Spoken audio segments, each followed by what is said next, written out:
So friends, I think my job in the afternoon is fairly simpler because in the morning session a lot of important things about shamanism have already been said, and my basic topic of course relates to Brahmanism, shamanism. Overall my idea was that we try to understand Hinduism, and I want to contextualize it in today's situation where in the name of Hinduism a lot of politics is going on, and rather from last 30-40 years most of the politics in the country is an attempt to restore the birth-based inequality which has been a part of broader Hindu tradition, particularly Brahmanism. That Brahminical value is being attempted to restore, impose on the Indian society through different political channels. So what I will do, friends, I will briefly first outline ancient India, partly medieval India, this role of these two great traditions in India, like on one side Brahmanism, another side shamanism. And in India, of course, shamanism is not only in the umbrella of Hinduism. Here, whatever I am going to say, primarily I am deriving it from scholars like Robert Hopper and others. Before me, Professor Mohan Gopal tried to tell us about this word Hindu. Of course, one interpretation is that word Hindu is a derivative from Indus River. Everybody will agree that. But how Sindhu become Hindu, that is one interpretation which Professor Hopper gives us, that in their language, though S is there, but sometimes it is used less often and they use her. So that is one interpretation. Second is that Hindu was for the people who were on in this side of Sindhu river, who were regarded as dark colors, slaves, or even at some places I have read another interpretation that Hindu was a word used for thieves. And like that. So that particular type of thing, I will not go into the controversy. There are multiple things and multiple, no definitive answer probably can be given about the origin of the word Hindu and its but overall what I am interested in, that in the period of time, in Indian tradition, on one side there has been Hinduism, another side there is shamanism. Second point I want to make it clear that the word Hindu does not exist in the Hindu holy scriptures. Actually, this is a much late addition, it comes into being used much later. And primarily the word earlier was Aryans or even particularly Brahmins. So, if we want to summarize first specificity of Hinduism as we see here, which Professor Gopal has also pointed out, that Hinduism is not in that sense a type of a religion built around a founder like other religions are there: Christianity, Islam, Buddhism, Jainism, partly Sikhism. So that's where one founder is there, one book is there, and the whole people follow that particular tradition. In Hinduism actually it is the other way around, that traditions existed here. Those traditions were brought together under the umbrella of Hinduism over a period of time. And that also we should see that when the word Brahmin is there, when it gets transformed into Hinduism, etc., etc., those are all very complicated things. But initially in India, if we see, I like to take to the particular version of history which Baba Saheb Ambedkar puts forward. What does he say? He looks at Indian history as phase 1, coming of Buddhism, which he identifies as revolution. Why he calls coming of Buddhism as revolution? Because Buddhism primarily harps on equality. Here, basically it's a silent rebellion against the prevalent hierarchy, and of course hierarchy, inequality. When I am using the word hierarchy, I basically am pointing out birth-based inequality. And I would like to add another aspect here. This birth-based inequality is not just of caste. It is not just of varna. There is another inequality which should also be equally important, and that is the inequality of gender. So these two inequalities go hand in hand, and that's where what the Vedic Rigveda, particularly Manusmriti in later part described.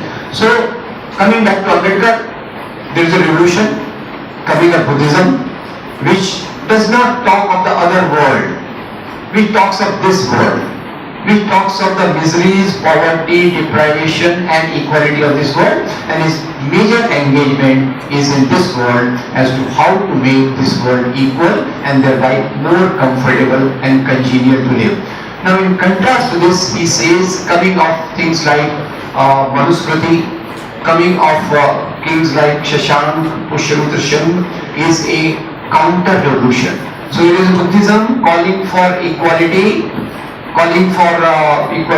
which does not distinguish your birth, and then comes a counter-revolution in the form of Manusmriti, Brahmanism, crystallized Brahmanism, which basically asserts that there is a caste, and the caste is not man-made. Please note, to institutionalize the caste, what is said that Lord Brahma himself created the caste from the body of the primeval man, and of course that is very elementary to say that from the head came Brahmins, from the arms Kshatriyas, from the thighs the Vaishyas, and from the feet came the Shudras. And of course women are regarded as Shudra the Shudra. So this is where Rigveda Purush Sukta tells us the origin of this caste system. So it makes the origin of caste system as a divine phenomenon. When it becomes a divine phenomenon, it becomes difficult to challenge, and it becomes easy to impose on a society where Buddhism on one side is spreading along with the values of equality, so to say.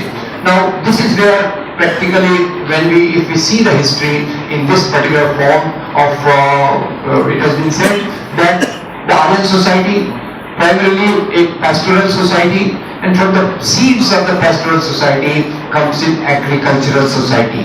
And with agricultural society, then we see the inequality which comes in the form of particular inequality which is sanctified, justified by religion.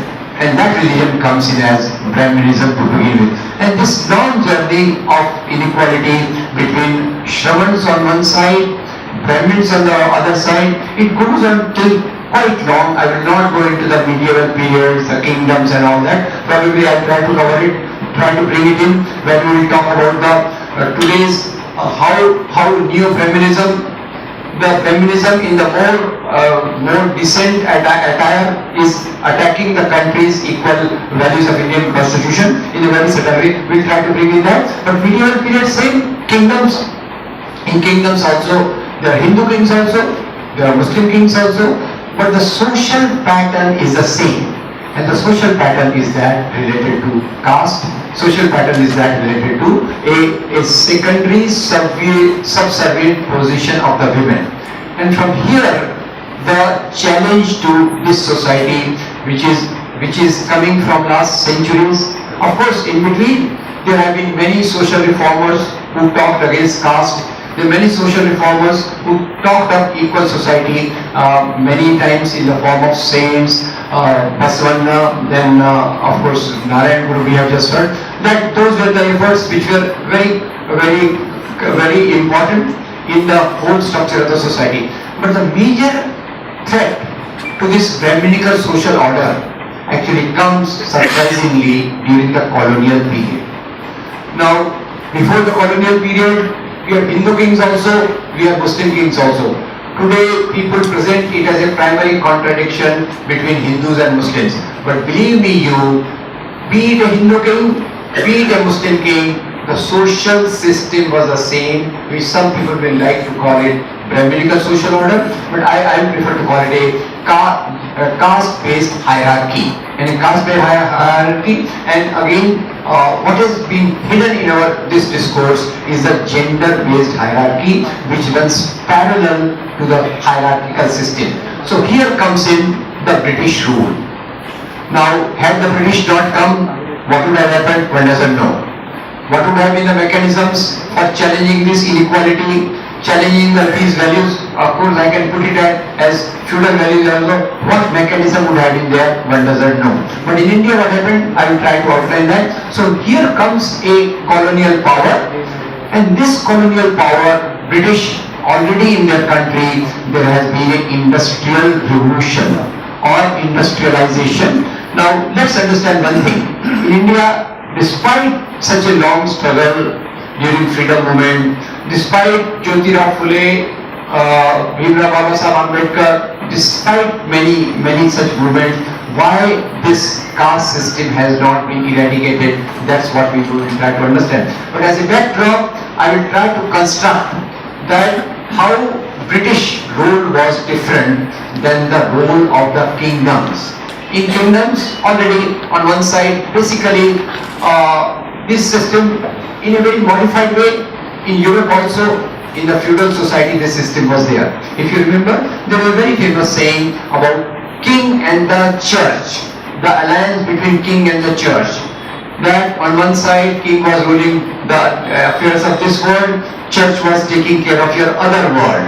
But overall, the role of the clergy, if I put, role of the clergy during medieval time was to ensure that this system of inequality, this system of caste inequality continues.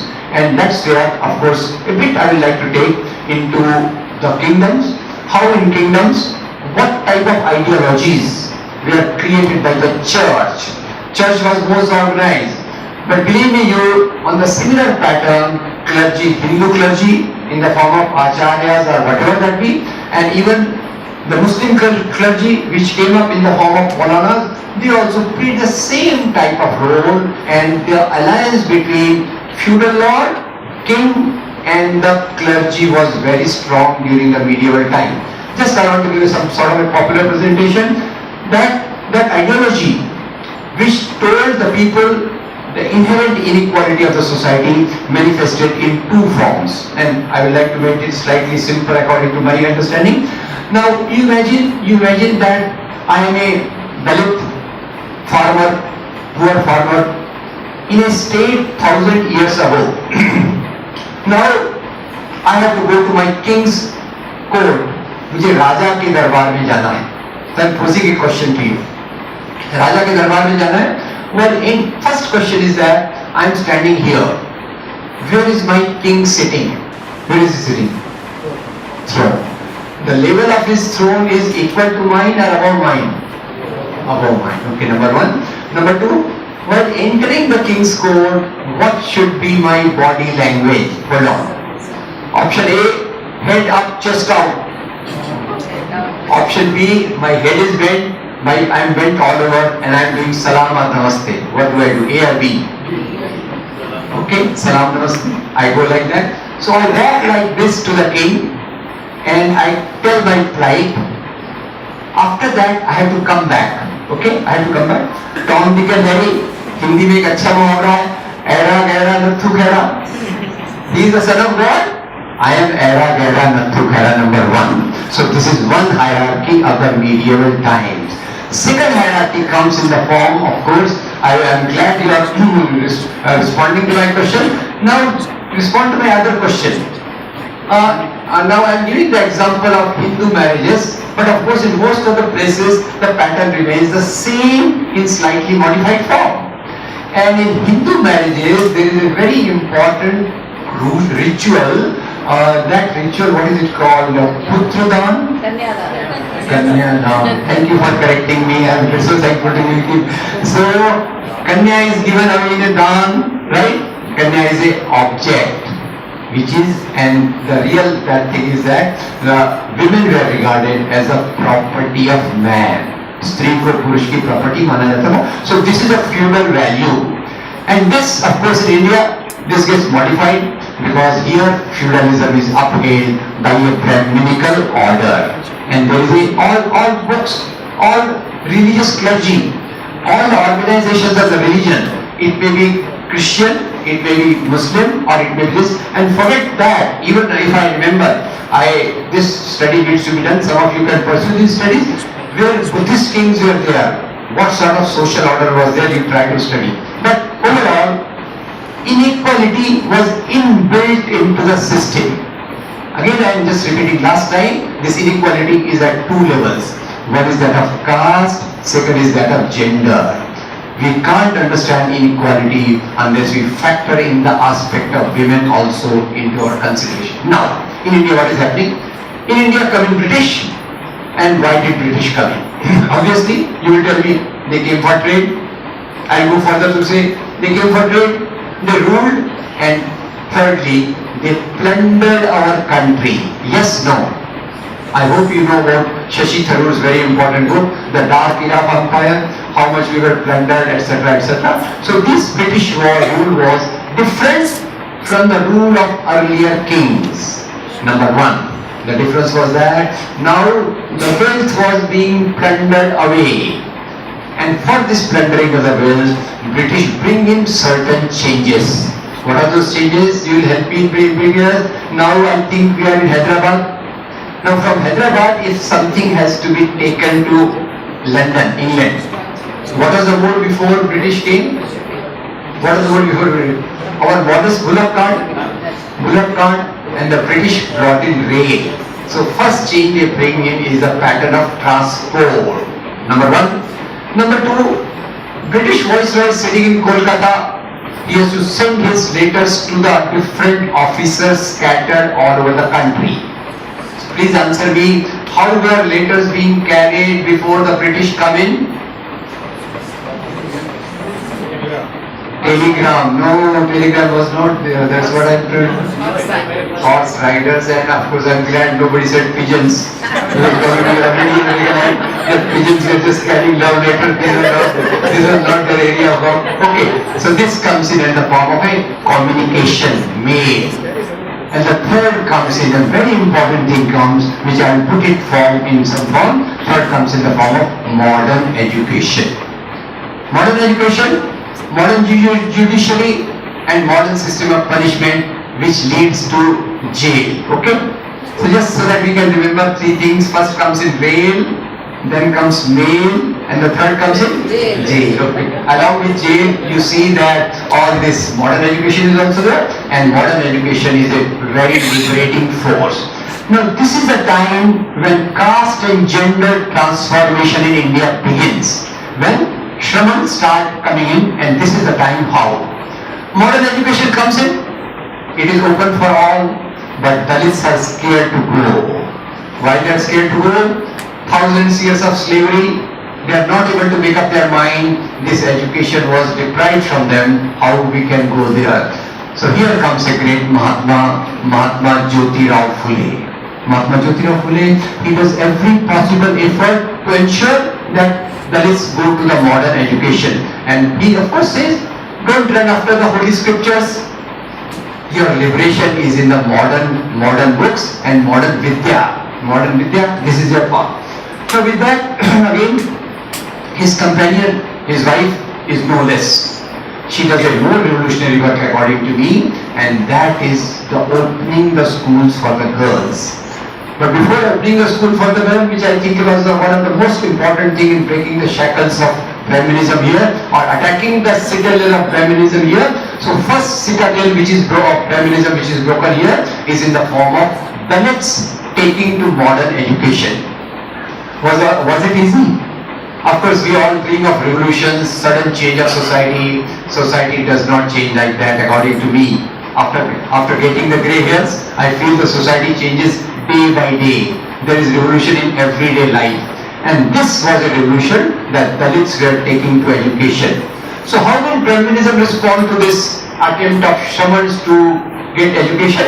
It was not easy. And to stop this process, they started spreading rumors. Brahminical group started spreading rumors. What were these rumors? I hope you know that rumors have a lot of power. Sometimes they can make Lord Ganpati drink milk also. Of course, the inside the communal violence, which is my favorite area of study. So they started as rumor, and this rumor is also very important. They said Kalyug. This is Kalyug. In Marathi I'll first say, then I'll translate. Kalyug Ale Shiksha Geli Shudra Ghari. Oh Lord, dark ages have come and education has gone to the Dalits households. The goddess of education has gone to Dalit household. Now I want to ask a question. If in Kali education is accessible to women and Shudras, in Satyug it is not accessible. So which era you want? You want a Satyug or a Kali? Correct. Thank you. I am always with you in these matters. No problem. Okay. Now comes the next revolutionary step, and that is in the form of Savitribai Phule, along with her sisters, along with her teacher friends like Fatima Sheikh.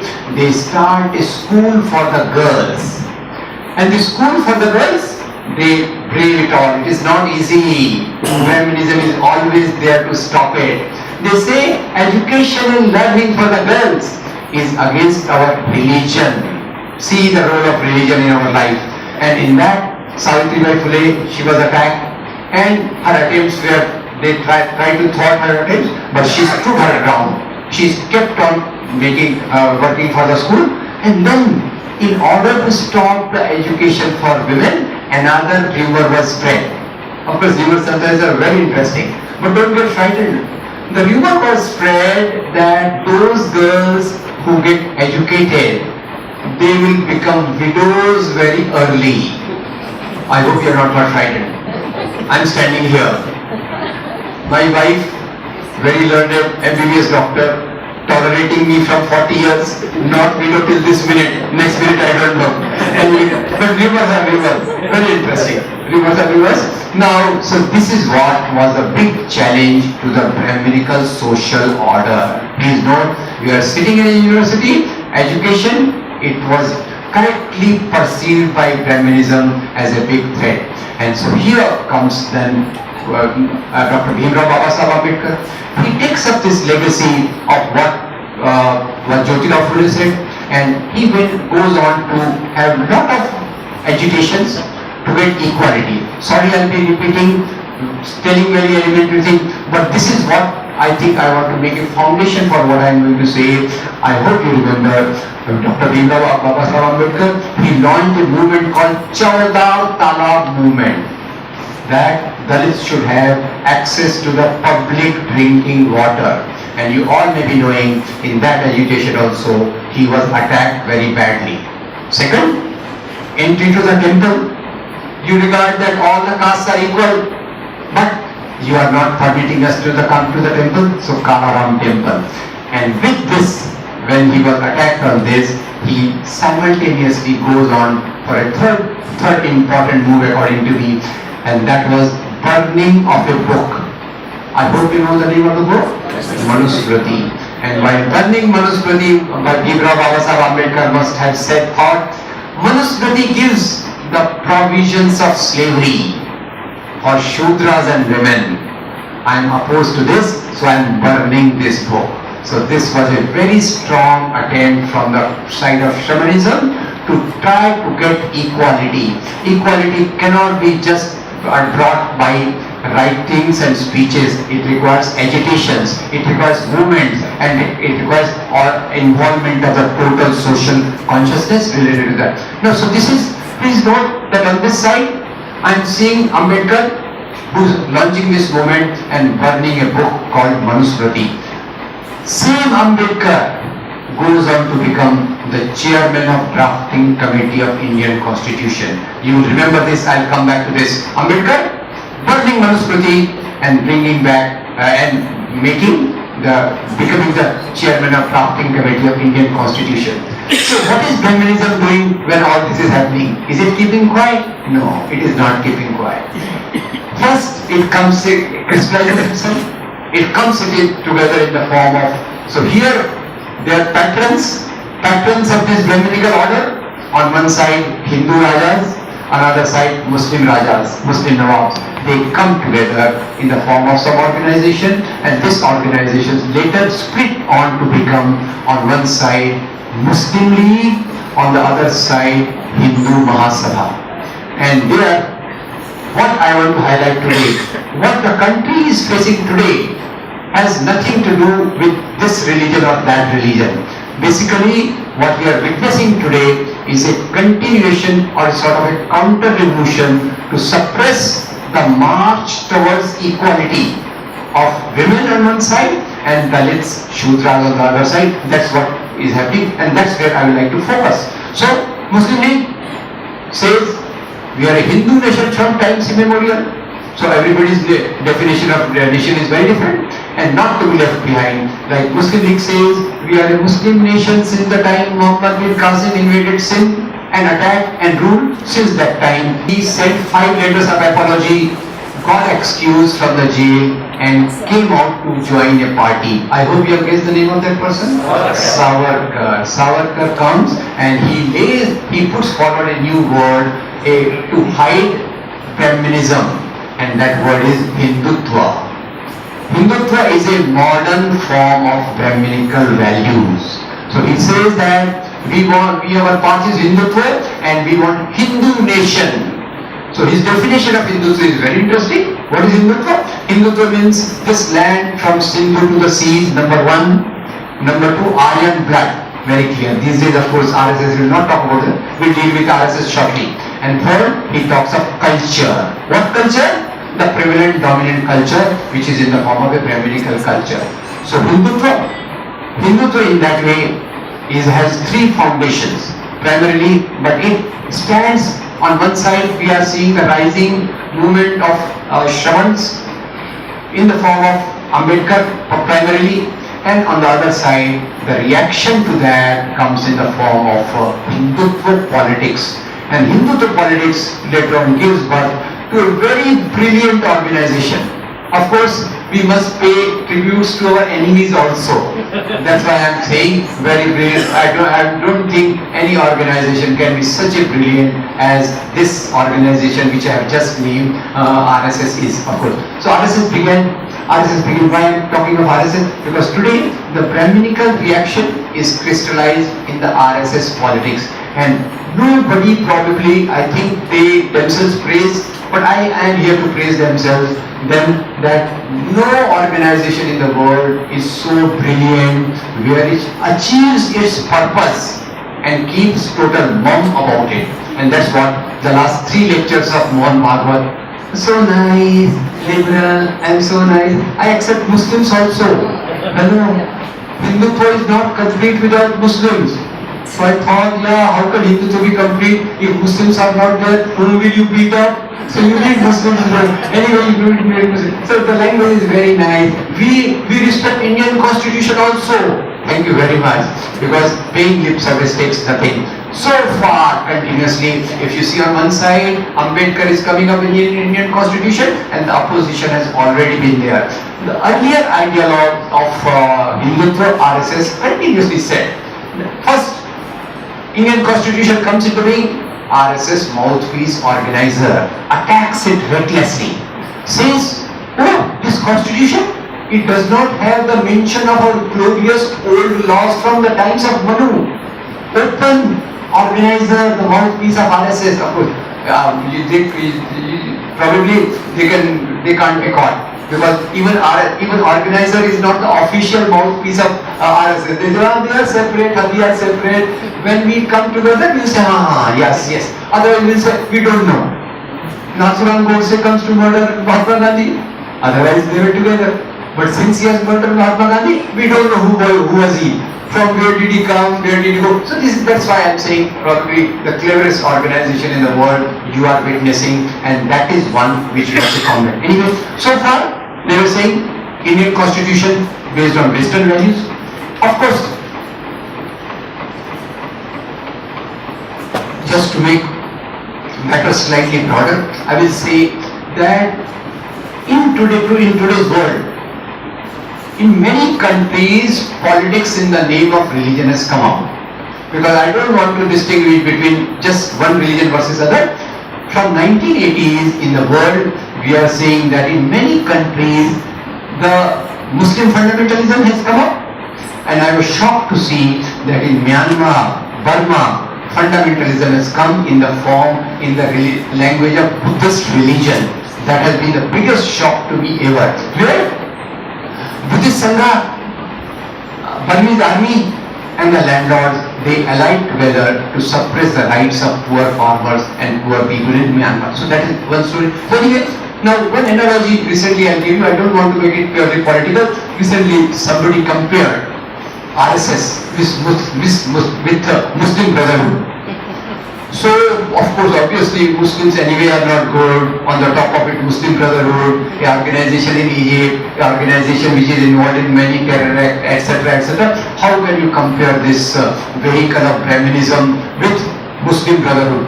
But I must tell you, most of the organizations which have come up in the name of religion, earlier, sorry to correct this sentence, earlier also in 1920s in America, one movement had come up in America in the name of Christian fundamentalism. Why did Christian fundamentalism come up? Because that time America's Dalit equivalents, just now we heard, I hope you can guess America's Dalit equivalents, and America's women, they were coming to the social space of education and jobs. At that time, the conservative sections, the Western sections come forward to say that our religion, Christianity, does not permit it. That is known as Christian fundamentalism. In Muslim countries, of course, Taliban is there, Muslim Brotherhood is there, in Pakistan, Zia-ul-Haq was there. They again use Islam to suppress. My basic understanding is that whenever the struggle for equality, in Indian context, that of caste, and in global context, that of lower farmers, lower classes or women, when they struggle for democratic equality, some conservative sections who have vested interest, they present their politics in the name of religion. Why they present it in the name of religion? Because religion can incite emotive factors, and it is around those emotive factors that these things can be bring. So focusing on this Brahminical reaction coming in the form of RSS, very cleverly they have been changing their language all through. They are even currently saying, okay, reservation, chalne do, no problem.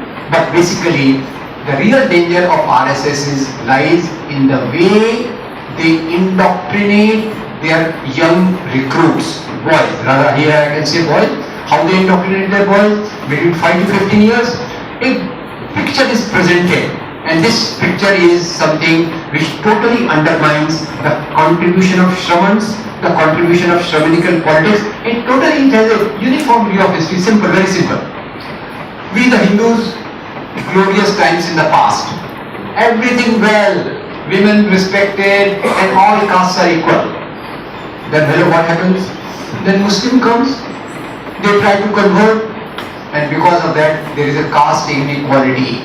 Muslims come, they try to eye on our women, they are lecturers, so the women inequality begins. So this part one, and number two, then they go on to indoctrinate. So this is a Hindu nation from times immemorial, and it will be a Hindu nation from times further on also.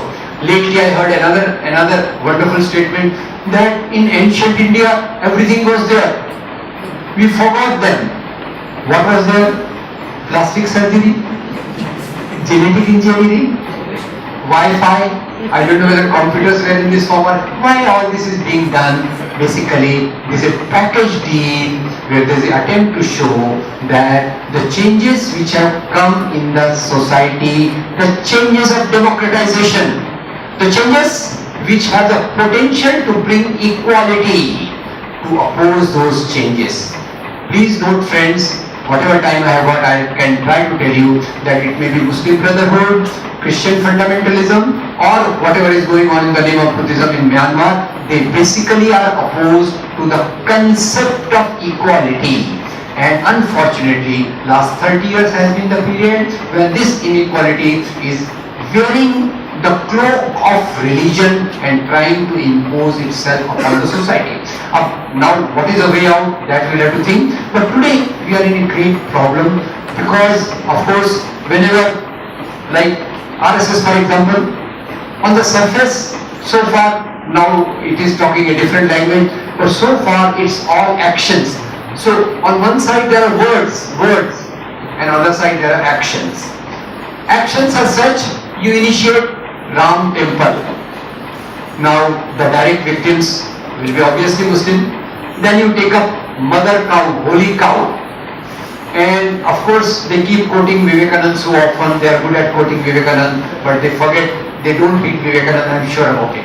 Because had they read Vivekananda, they would have read that in ancient Vedic period, Brahmins were eating beef. You can tell them. If they respect Swami Vivekananda, probably their eyes will be open. And of course, this beef eating, not beefing, they thought primarily they would be targeting the Muslims. But in the whole package deal, Dalits also are involved, because these type of work which Dalits have to do relates to animals. And again, in this third thing which is involved is the plight of our farmers. So today, of course, I will say, if there is some force which is totally there to suppress and crush the aspiration of equality for Shramanic classes, it is RSS. RSS does not directly deal with politics, they say, and I think also they don't say, but their priorities are clear. They create what they say, we create a culture, we build a nation through building the people. How to build the people? Through indoctrinating them into the values of hierarchy of caste and gender. This is what I think the primary agenda is. So today when we are seeing, like Ambedkar, the biggest critic of Hindu nationalism, even Ambedkar is being appropriated by them by saying what? We respect Ambedkar. Ambedkar, probably they are going to say Ambedkar is Buddha, they said, was the 9th avatar of Vishnu. Reincarnation makes the job easier, and Ambedkar is the 10th avatar of Vishnu. That's how they say we respect Ambedkar so much, etc., etc. But believe me, the central focus of Ambedkar was to oppose the concept of nationalism in the name of religion. So today when we are talking of this, I think the Shramanic values, the journey of Shramans toward equality, its biggest obstacles come in the form of Hindu nationalism. Again, please distinguish, again, Hindu itself has a lot of meanings, some meanings we saw today, and the type of Hinduism they present is a total Brahminic version of Hinduism. When they are talking of Hinduism, they are not talking of the teachings of Kabir, they are not talking of the teachings of saints like Tukaram. For them, they will say Hinduism, and in the name of Hinduism, the average Hindu's feelings get incited. And also I must tell you, this type of Hinduism has come up parallelly with opposition to the uprise of the Shramana classes in India. Like earlier, if you see, people were identifying themselves mainly as Shaiv, Vaishnav, Nath, Tantra, etc., etc. People were identifying themselves according to the sects of Hinduism. Now, uniform Hindu identity is being imposed upon the whole of religion, and Ambedkar correctly points out that Hinduism as it prevails is Brahminic theology. Because Brahminic theology, Brahmanism is a dominant part of this whole tradition, and that's what the whole effort is. So today friends, if we want to take the journey which began with Buddha, which began with the struggles, which came up with the struggles of Jyotirao Phule, Bhimrao Babasaheb Ambedkar, and the making of Indian Constitution, if today we want to take it further, we have to be absolutely clear that today these Shramanic values are being opposed, and there is an attempt to suppress them by presenting this politics in the name of Hindu religion. Of course, it is very clever move that they will not spell out, they will say all goody things, but how does the damage take place? Damage takes place by indoctrinating their cadres, boys, indoctrinating their boys, and in what form they indoctrinate? As I told you. So those boys, for the boys, girls I am going to bring in shortly, just wait for that. Those boys go and form different organization. It may be Bajrang Dal, Vishwa Hindu Parishad, Vanvasi Kalyan Ashram, ABVP may be there, your friends here, they are also part of that. So all these organizations, their central goal is to assist the agenda of Hindu nationalism so that the central agenda of Brahmanism can be upheld. To summarize, how I distinguish on one side Shramanic agenda, on the other side Brahminic agenda, two people I am putting forward to you. Of course, Mohan Bhagwat has made my job difficult. by saying that we accept a constitution also. I know it's a eyewash, but still I have to deal with him. But so far, there was one Sir Sanjay Chalak of RSS, I don't know whether you have heard of his name. There was one person, K. Sudarshan. You heard, no? You should not hear anyway if you are so K. Sudarshan.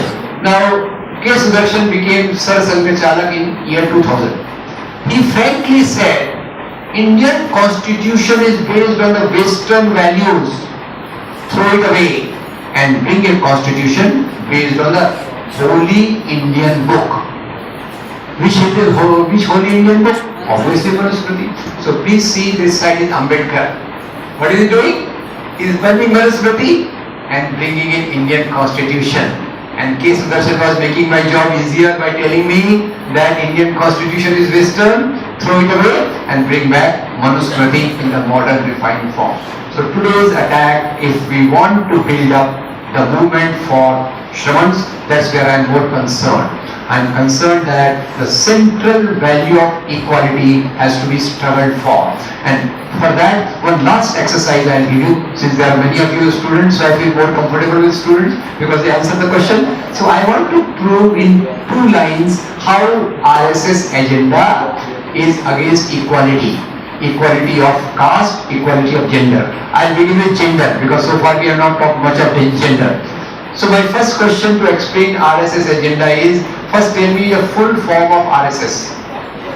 Very good, thank you very much. Rashtriya Swayam Sevak Sangh, now a grammar test.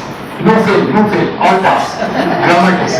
Tell me Rashtriya Swayam Sevak Sangh, masculine gender or feminine gender? Very good, thank you very much. Now, so can women be the part of that? No. Fortunately not. But they should be made use of or not? We have to be made to work for this goal. And so what do? We form another organization called Rashtra Sevika Samiti. So nice. Now please listen to me. Rashtriya Swayam Sevak Sangh, Rashtra Sevika Samiti. Something is missing.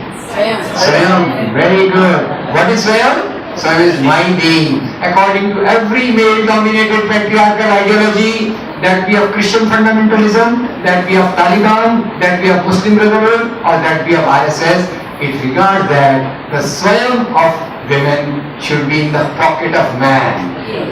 That's why probably men's shirts have got pocket. Okay, so this is Swayam. Okay, now second comes in the form of caste. In the form of caste, multiple things, integral humanism and lot of lovely things they will tell you, but basically it means that they say that our society is like a human body. Wrong analogy. In our body, eyes do the work of seeing, ears do etc. etc. Different parts do their own work. So similarly, in our society, different group of people should do their own work. And a change of that will disturb the social equilibrium. That's why they gloriously called integral humanism. Totally wrong. So friends, to end my thing, I think I want to quote one sentence from Karl Marx, which I think we all have to keep in mind. What is that? Philosophers have interpreted the world in so many ways. Point, however, is to change it. So how do we change? How do we see that the struggle which Buddha laid the foundation, which Jyotirao Phule brought forward, which Ambedkar took further, what do we do for that today? Number 1, RSS as such has been expanding fast, very fast. With this government coming to power, it has gone into the faster mode. 30% more branches in last 4 years. So if they come to power for next 5 years, probably you need not have to have this seminar. You did not discuss Brahminism, Shamanism. Brahminism will be in your pocket or it will be ruling you. So that is one point. Second point is that basically we want to see that human values which are given in Indian Constitution have to be upheld. And all those organizations today which raise the issues related to emotions. Ram temple, mandir wahi banayenge. If you want mandir, there are no shortage of mandirs. Why you want some more mandir? Mandir wahi banayenge. Gau hamari mata hai. और गौ हमारी माता है, lot of problems. गौ माता है तो पिता कौन हुआ? Lot of problems. And then of course they claim Swami Vivekananda, our Swamiji. Swami Vivekananda belongs to everybody. but they don't treat Swamiji, but they put Swamiji on you and try to suppress the same. So friends, in the last I want to appeal that please do something to stop this march of Brahminical attack. And Brahminical attack, this time, earlier it was having half pants, now full pants. Still more dangerous. So you have to be careful about it. So this Brahminical attack has been countered. How? 3 points. Number 1, I do not belong to any particular religion. But point is that whatever moral values have come from different religions, I respect them. We should not hate Muslim, Hindu, Muslim king, destroyed temples, Muslim kings, forcible convention. Kancha, my friend Kancha Ilaiah has beautifully said that mainly Islam came here because of the caste system. And same thing Swami Vivekananda also says.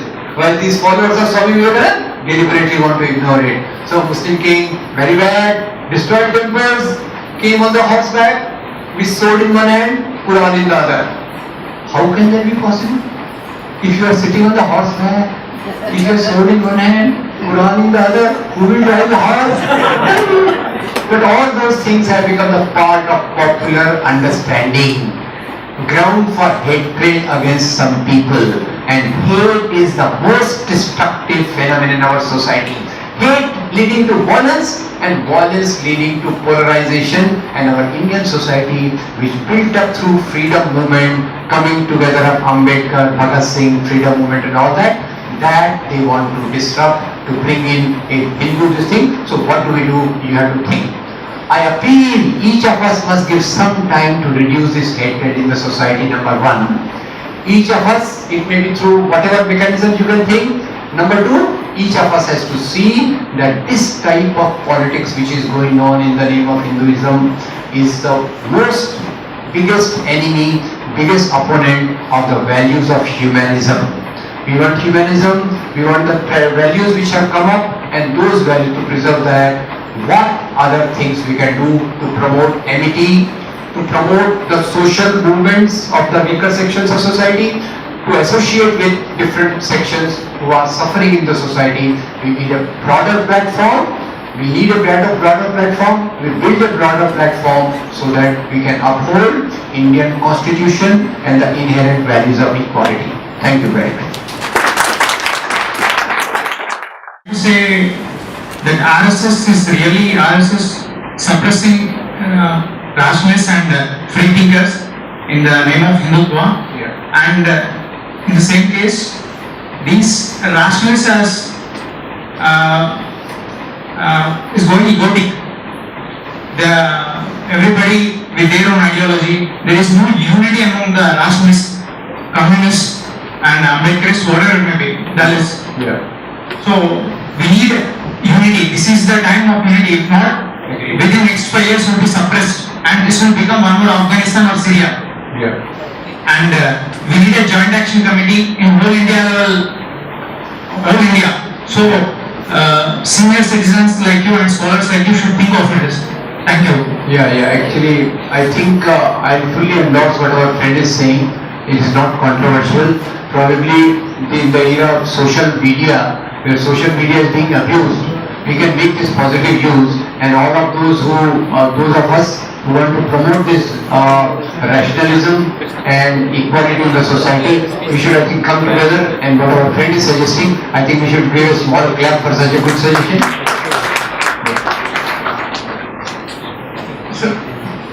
Shamans. Shamanism. Shamans. Are shamans. The people who are following a particular ideology, that is as against the Brahmanism, were in existence before the advent of Buddhism, number 1. Or is it a continuation of? Are shamans what? Are shamans? Whose ideologies? As against that of Brahmanism. I'll answer one by one. See, I think Kancha Ilaiah has beautifully answered this. Shamans are the people who labor with their hands. Shamans are the people who are the producers in the society. So that is, I think, very elementary. Kancha Ilaiah so beautifully pointed out. So next question, The question is, all Shaman, there was an ideology named Shamanism. Existed before Buddhism. And is it a continuity of the legacy of industrialized civilization. Okay. Yeah. That's my question. So basically, I think what I'm interested in more, before or after is one thing. What I am interested, because probably earlier you are going to taking me to history, in the Vedic period, whether there were Shramanic, obviously there may be small traits which I am not very sure, but basically in India, if you want to see Shravan tradition, Buddhism is a Shravan tradition, Jainism is a Shravan tradition, Nath, Tantra, Bhakti, Shaiv, Siddhant, these were the all Shravan traditions. But your questions, I think I will have to look at it, whether Shravan traditions existed before Vedic times or they came after the Brahminical counter. I'll work on that and I'll be in touch with that. May I put before you, you discussed in one of our Manthan topics, the true secularism was practiced by Shivaji by having Muslims as his heads of soldiers, Generals. and then Akbar having Hindus. Yeah. I think that will be of interest to my audience. Our friend is asking that was Shivaji practicing true secularism as Shivaji had Muslim generals also, Hindu generals also. Was Akbar practicing secularism because Akbar had Muslim soldiers also and Hindu soldiers also? Can I add this to his sentence? Actually, the best example I gave of king of one religion and employees belonging to all the religions. One example I'll give you, in Akbar's court. In Akbar's court, there were some Navratnas in Akbar's court, yes, no? Yes. Can you name some of the Hindu Navratnas? Birbal, very good. Birbal is very popular because he was jocular. But the other person who was more serious in Akbar's court, his name was Raja Todarmal. Why he was more important? Because Raja Todarmal in Akbar's court was doing the same thing which today in Modi government Arun Jaitley is doing. Now, secularism is a modern concept. What our friend is pointing out, this cannot be called secularism. This was a power dynamics. Secularism comes with the form of a formation of a modern secular state. That state does not distinguish between your one religion and the other. So primarily it is that. Now kings by force. This is a communal historiographic concept that Hindu king versus Muslim king. This was a British plant into this thing. But as such, armies had mixed character and even their officers had mixed character. We, of course, in North India, we discuss a lot about Kashmiri Pandits. So I was doing some research on that. I came to know that the title Pandit to Kashmiri Hindus, have you ever thought why we don't call them Kashmiri Hindus? All call them Kashmiri Pandits. Why? Because those Hindus who were working in Akbar's court, Akbar regarded them as very learned and he gave them the title of Pandit. So I think our friend's question is very valuable. What he points out that in Muslim king's court also Hindu officers, Hindu court king's court also Muslim officers, but this cannot be called secularism technically, because technically these are kingdoms. In kingdoms this is separate, and in modern nation state it becomes a secular policy. But I think what he has pointed is very important. Actually the main hatred is created because of that. Our great Shivaji, Aurangzeb attacked him. I also got affected once for 2 minutes. But when I read about Aurangzeb and Shivaji, I came to know that Aurangzeb did not come to meet Shivaji. On behalf of Aurangzeb who came, his name was Raja Jai Singh. Very nice, I felt relaxed. I said no problem, Shivaji continues to be great. Yes, sir. What is the real definition of secularism? Yes. Is it a combination of religions? See, there are two things, which is that earlier if you know that there is a clergy and there is a king. So clergy-king alliance was broken by French Revolution, right? And here the state and religion, there is a partition. That now Pope will not guide what king should do, and king should not tell what Pope should do, like roughly. So one say it is a iron curtain between state and the religion. In Indian context it is said respecting all the religions in the equal measure. So here you are doing something for Kumbh Mela, your government is providing facilities, similarly you provide facilities for Hajj Yatra also. So that, but the Muslim cleric is not going to tell you what policies to make, that type of thing, what we call secular. But unfortunately what has happened, that our constitution also has provisions that weaker sections of society need to be backed up. There has to be affirmative action, and that affirmative action for weaker sections of society, on one side reservation is opposed, on one side small concessions or things given to the Muslim community, they are also presented more as appeasement. Now appeasement, what everybody knows and it is popular, but you will be surprised, such a committee tells us that Muslim community is standing on the lowest rung of development, economic development in our society, etc., etc. Yeah. Yeah, the birth of the word secularism in the context that different denominations of Christianity are fighting together, and it cannot be compatible with Indian context. That's number one. Number two is, when one particular denomination has given power to deal with the king, then automatically injustice will be done to other denominations of the particular social context. So that's why the idea put forth by the nomenclature of the word secularism is, state should be away from the religion. Thank you. One question has come to me. What is leading to the silent Sanskritization in India? What is leading to the silent Sanskritization in India? Very profound question. I think we all need to think about it. Sanskritization actually is a continuation of, I think, Brahminical influence, and in our mindset, which is actually with the coming of freedom movement, actually with coming of modern industrialization and education, the feudal power their power should have been zero. They should have been neutralized. But in India, what happened? The rising groups came up, industrialists, workers, and the modern educated classes, and the older groups continued. Because the older groups continued, all this whole thing revolving around Brahminism, etc., continued, and that's why Sanskritization basically is looking up to the upper caste.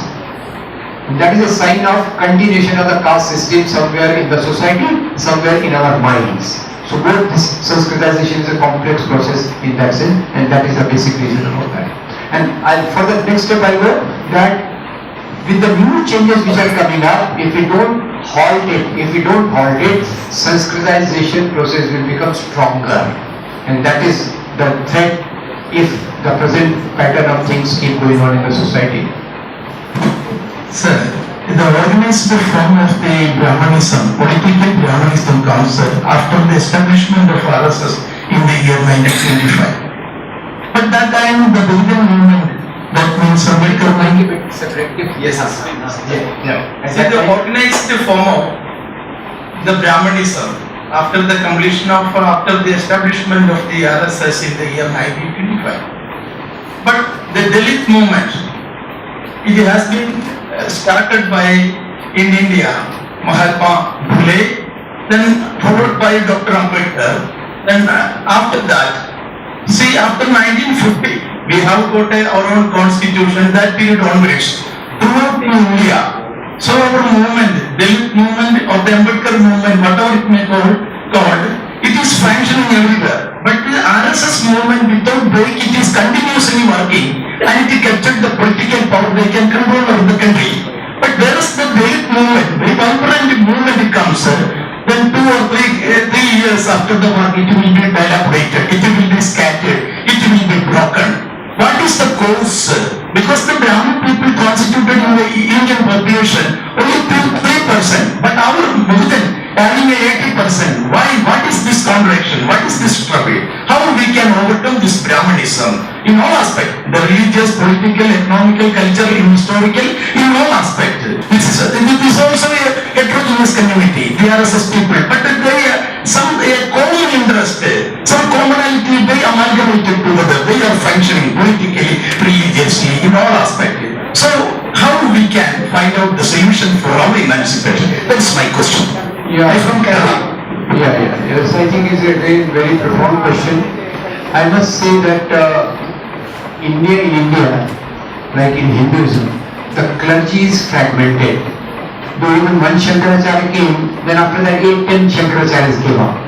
And every village, every king used to have his own guru, Raja, Rajguru. Right?